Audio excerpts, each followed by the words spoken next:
Hi everyone, we're here for story time again. I want to tell you about our summer reading program again. We've got all sorts of fun things planned, and all you have to do to sign up is give us a call at the Gilbert Public Library. Our phone number is 748-2230. We also have a bag of craft supplies that when you sign up you get to take home and do projects with. So today we're focusing on fairy tales. That's why I'm wearing a crown, because I am the queen of fairy tales right now.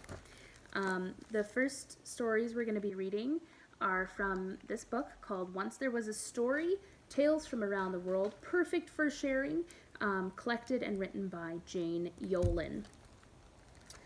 The first story we're going to read is The Little Old Lady Who Lost Her Dumpling, and this story is from Japan.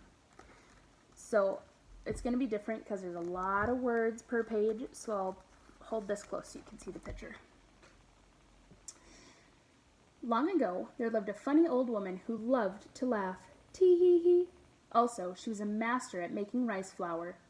One day, while she was preparing dumplings for dinner, one dumpling fell onto the dirt floor. It rolled and rolled right into a hole and plip-plop disappeared. The old woman put her hand down the hole. But all at once the earth gave way, and she fell in too. She tumbled a long way, till she landed with a bang. Standing, she saw before her an unknown road. Where am I? She could see many rice fields, but no one worked them. I must have fallen into another country, she decided, and set forth.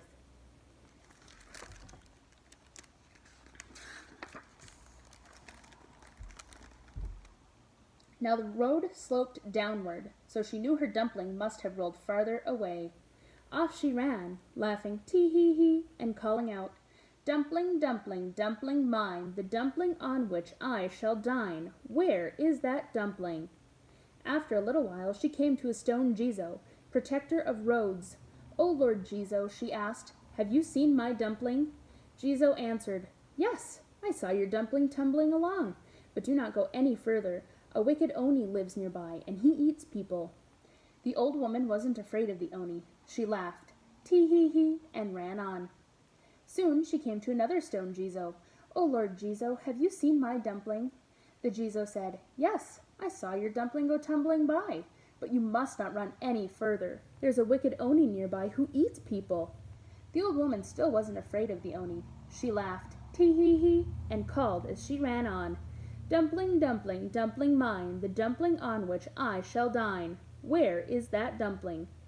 She came to a third Jizo and asked the same question.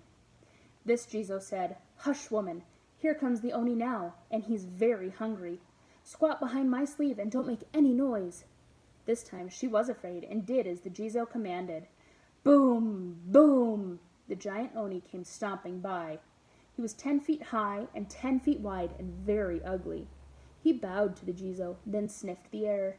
Jizo-san, tell me true, I smell a human close to you. Oh, said the Jizo, perhaps you are mistaken. A Jizo can't lie, but it can be careful. Sniffing again, the Oni said, Yes, indeed, I smell a human. He was so funny, with his great snout in the air, the old woman couldn't help laughing. Tee-hee-hee.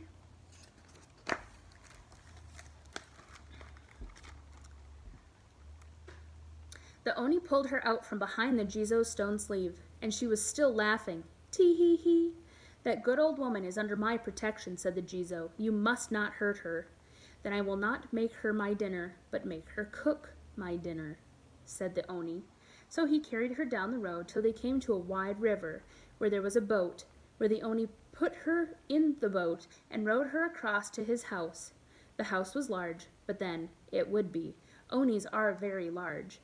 He led the little old woman into the kitchen and told her to cook some dinner, handing her a small wooden rice paddle. This is a magic rice paddle. Put only a single grain of rice into a pot of water, and then you stir that single grain with this paddle. It will become many grains until the pot is full. Tee-hee-hee, the old woman laughed and did as the Oni said. As she stirred the single grain with the paddle, it became 2, then 4, then 8, then 16 grains. In less time than it takes to tell, the huge rice pot was full. After that, the funny old woman cooked food for the Oni and his enormous friends every day. Think how big an Oni is. Then think of a house full of Onis. That's a lot of rice. Although the Oni kept his promise and never ate the little old lady, she was terribly lonely and wanted to be back in her own little house. She even stopped laughing. So one day, when the Oni and his friends were all out, she took off her apron and ran away. But first, she grabbed the magic paddle and slipped it under her obi sash. Then down to the river she went, where the boat was pulled up on shore. She pushed the boat into the water, got in, and began to row. Soon she was far from the shore, but this was a very wide river. The little old lady pulled and pulled on the oars until her back hurt and her hands were raw. Still, she wasn't halfway across. Suddenly, the Oni and his friends came back to the house, hungry as only Onis can be. They discovered that their cook was gone, and with her the magic paddle. So they ran down to the river at once and saw the old woman rowing away. Now, Onis cannot swim, and the old woman had their only boat. "I know," said the Oni to his friends. "We can drink up all the water in the river. Then we can just run out and catch her." It sounded like a good plan, so they knelt down and began to drink as fast as they could, which was very fast indeed.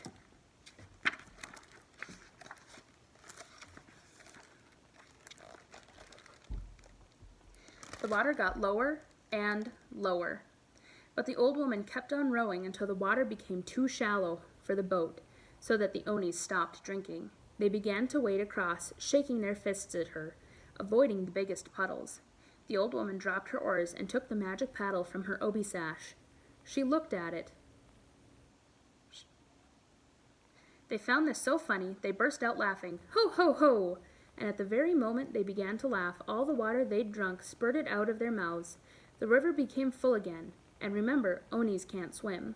So the funny old woman got safely over to the other side, and tee-hee-hee, she ran up the road fast and faster until she found herself at home again. With the magic paddle, she made enough rice and rice flour to sell to her neighbors, and in this way became quite a rich old lady, and she lived quite happily and laughingly ever after. Magic paddles making rice can make your living awfully nice. That was a fun one. The second one we're going to read is called How Anansi Spider Got All His Stories. And this story is from Africa. Okay, here we go. Once, the sky god Naomi had all the stories. There were no stories in the human world, but Anansi Spider loved stories and wanted to give them to the humans. So he went to the sky god and asked, "How much will it cost to buy your stories?" Naomi did not want to sell them, but it was impolite not to set a price, so he made it a very big price. Smiling, he said, "Bring me back Onini Python, Osibo Leopard, the Moboro Hornets, and Moesha the Dwarf." He said it with great seriousness, but inside he was laughing because he knew this was an impossible task. Anansi did not believe anything was impossible. Impossible is only 2 letters away from possible, he told himself. He was a tricky kind of creature.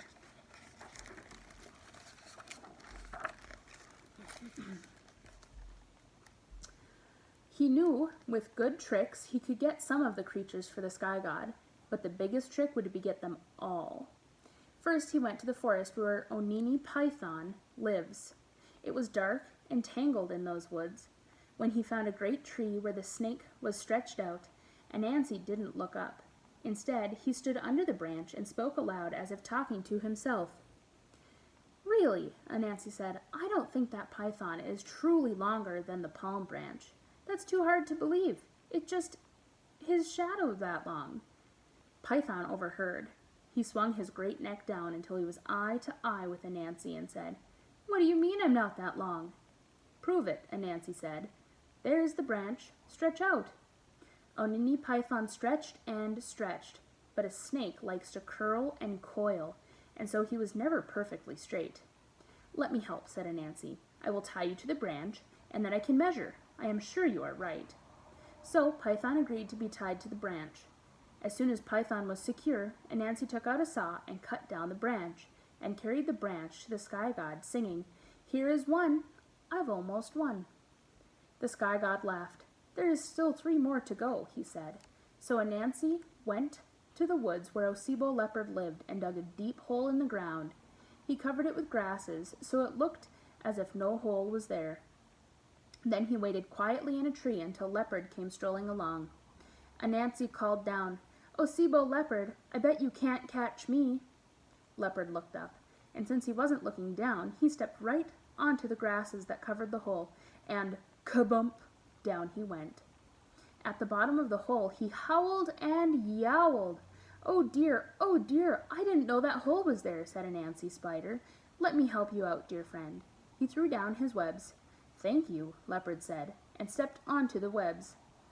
Anansi hauled him out, but once up on the path, Leopard realized he was caught fast in the sticky webs. Anansi tied Leopard firmly and brought him to the sky god, singing, "Here is 2, I'm almost through." The sky god laughed. "There was still 2 more to go," he said.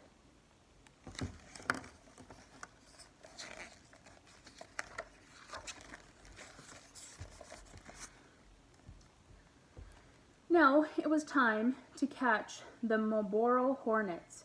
Very tricky, as there were so many of them. So Anansi filled a calabash, a great hollow gourd, with water. He poured some of the water over a banana leaf. He held over his head, and even more over the Marlboro hornet's nest. "Oh, brother hornets," he called, "it's raining so hard, I'm afraid you'll drown." "Can you save us, brother spider?" the hornets cried back. "I'll do what I can," Anansi told them. "Why, look, here's an empty calabash. Why don't you climb in and I'll take you to safety?" So they did just that, and when the very last was inside, Anansi sealed up the opening with wax and ran with it to the sky god, singing, "Here is 3 of your tough fee." The sky god laughed. "There is still 1 to go," he said. Anansi thought long and hard about how to catch Moesha the dwarf. At last he decided to make a doll and cover it with sticky gum. Then he put the doll under the odum tree, which was where the dwarf liked to play. Finally he placed a bowl filled with yams in front of the doll. Soon Moesha came to the odum tree. Seeing the yams in the bowl and feeling hungry, she ate them right up. Then she thanked the doll. Well, of course the doll said nothing back, which, as it was a doll, made sense. But Moesha had very bad eyesight and didn't know it was a doll. She thought it was a young person with poor manners. "Have you nothing to say to me in return?" asked Moesha. Of course, the doll still did not reply.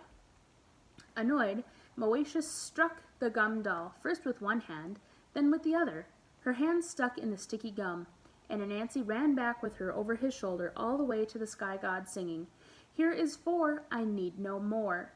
"Indeed you do not," said the sky god as he handed Anansi all the stories. And that is how Tricksy Spider Anansi got to own all the stories of the world.